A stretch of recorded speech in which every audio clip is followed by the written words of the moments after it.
どうもこんにちは、レイです。今回はポケモン SV の DLC の予告編で登場した謎の盾札、これを過去作の資料に基づいて解読していきたいと思います。ということでまずは早速こちらの映像をご覧ください。こちらの映像なんですが、これはレジェンズ・アルセウスの寿村の各地の映像です。そしてこれのこの部分です。ここにはレジェンズ・アルセウスの舞台である翡翠地方で使われている文字、通称翡翠文字が書かれているのですが、この看板の文字を縦札の文章と比較すると、なんとこの部分が完全に一致しています。ここでは4つの看板を出しているのですが、こうした1箇所が実はもっとたくさんあります。ということで今回は過去作の資料に基づいて縦札の文章を解読していきたいと思います。まず今回扱うのは翡翠文字なんですが、ポケモンの世界では過去作でもアローラ文字、関東文字、ガラル文字などいろんな文字が登場しています。そしてこのうちこのアローラ文字と関東文字はなんと完全に解読されています。実はこれらの文字はアルファベットに対応していて、そのアルファベットで日本語や英語が書かれているということが知られています。ということはこれまでのポケモンの作品ではかなり文字がリスペクトされているという歴史があります。ならばもう翡翠文字にも何か隠されているだろうということになるわけです。ということで早速この縦札をもっと詳しく見ていきましょう。まずは今自分が分かっている縦札の中の文字の1箇所を全部一気に紹介します。こんな感じです。かなり多いですね。さあまず最初にこの中でも特に面白いのがこの右下のレジェンズ・アルセウスの主人公の宿舎の表札。これはいろいろな方が指摘されていて、僕もツイッターを拝見して知ったんですが、この看板全体のまるでタイトルとも言うべき最重要箇所にこのアルセウスの主人公の宿舎の表札の文字が書かれている。これはもうアルセウスの主人公について書かれているんじゃないかと、そういう想像がこの時点で膨らむかなりのワクワクポイントだと思ってます。でもう一つ、実はこの散髪屋の掛け軸、これも面白くて、これも本当にもう一見なんともない掛け軸なんですけど、実は特定のムービーでしか全文が読めない隠し要素になっています。どういうことかというと、この散髪屋実は普通に入ることができません。ここに入るには店頭にいる沢香ひなつに話しかける必要があります。そしていざ店内に入ると主人公の頭で掛け軸の最後が隠れて見えなくなっています。こういう状態がずっと続いて、最後まで掛け軸の全体が見えないまま店の外に出ます。じゃあこの掛け軸一体どこで全体が見れるのか。それがこちら、サブ任務95、新たなる異変です。これはだいぶ後の任務なんですが、これが追加されたのはアルセウスの DLC 翡翠の夜明けで、なんとその発生条件がエンドロールを見た後、全部クリアした後になっています。でこれもしかしたらもっと序盤のシーンで見れるのかもしれないですが、少なくとも通常時はさっきのように全部見ることができません。で全部見えないどころか、もしかしたらイベントを全てクリアしてしまうと後から見れないシーンの可能性があるんですね。これは僕の好きなゲームに例えると、スーパーマリオ RPG のキノコ城のカエルコイン、ポケモン SV で例えるなら面接の時のチリちゃんのメガネ姿、こんな感じでもう限られた回数しか見れないような要素になっています。なのでこの散髪屋の掛け軸の文章が DLC の縦札に登場しているってことに気づくには、かなりアルセウスをやり込んでいる必要がある。でそれを予告編に仕組んでくる公式、これはもうかなり粋な演出だなと思いました。こんな感じで看板の文章の引用箇所のレパートリーからすでにもう翡翠リスペクトがかなり伝わってくると思います。それだけ DLC での翡翠要素登場にとっても期待しています。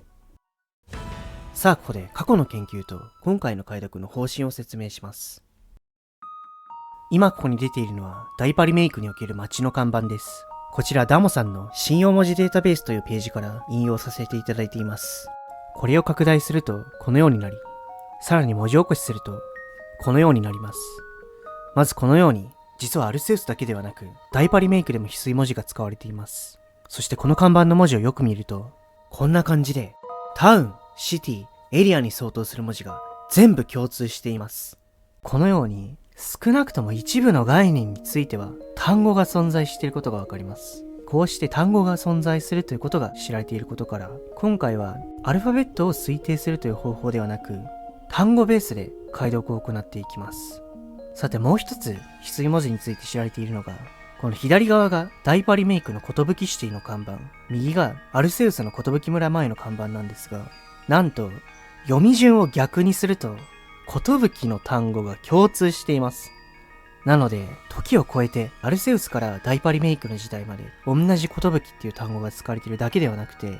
時代によって文字を読む方向が異なるということがわかります。こんな感じで文字を読む方向が時代によって違うことが知られているのですが、 DLC の看板と一致している箇所でアルセウスの時代なのに逆方向に読ませるような看板が存在しています。具体的には例えばこの雑貨屋の看板なんですが、 DLC の縦札と比較すると左から右に読む逆の方向で単語が一致しています。さあこれはなんでなんでしょう。今回この仮説としてアルセウスの作品中の時代は実は時代の移り変わりの過渡期なんじゃないかと予想します。そして過渡期であるがゆえに文字を読む方向が入り混じって使用されていたのではないかと予想します。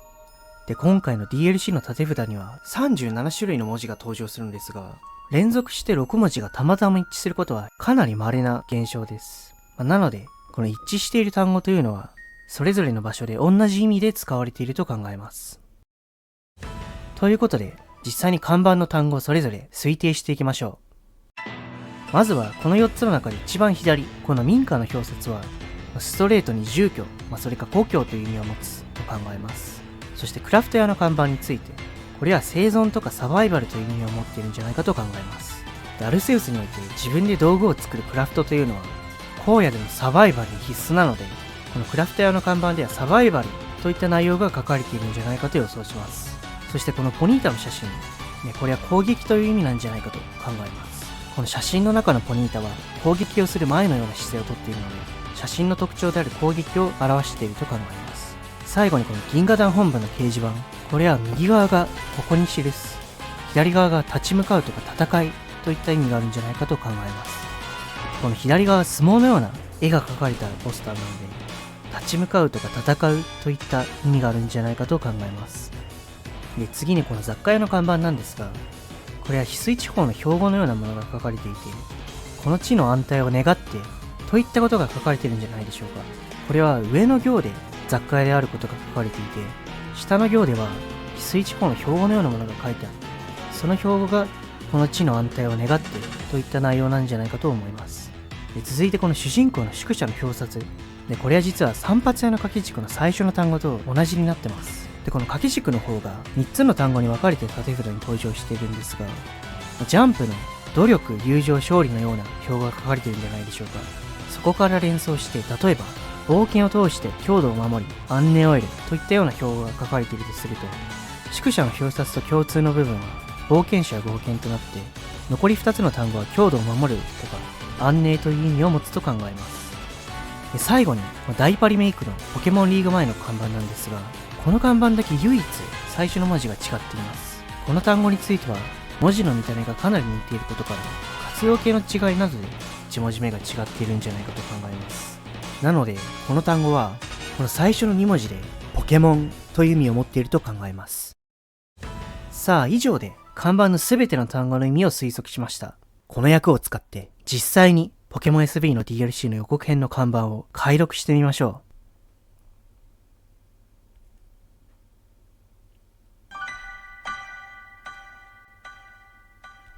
冒険家の伝説。ポケモンを従いしそのもの。強大な鬼に立ち向かう。生存をかけた戦いの末、そのものの働きにより故郷が守られ、安寧を得た。未知からの攻撃を受けていたこの里、そのものは鬼を退治することで、私たちの郷土を守った。勇敢なる者の戦い、この地の安泰を願って、この伝説、ここに記す。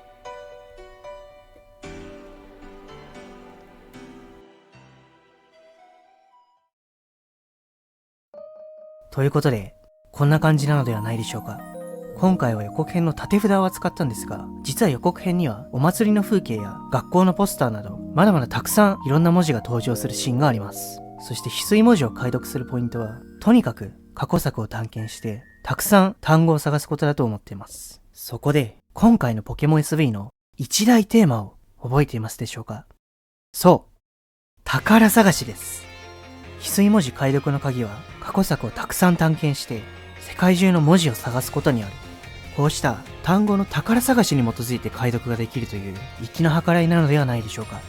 ということで翡翠文字解読について他にもいろんな研究があるんですが、これについてはまた別の機会に紹介したいと思います。もしこんな単語を見つけた、こんな解釈があるという発見をされた方はぜひコメント欄で教えてください。今回の動画面白いと思った方はぜひチャンネル登録、グッドボタンの方を押していただけるととても励みになります。それでは皆さんの翡翠文字の宝探しが最高の冒険になることを願っています。ご視聴ありがとうございました。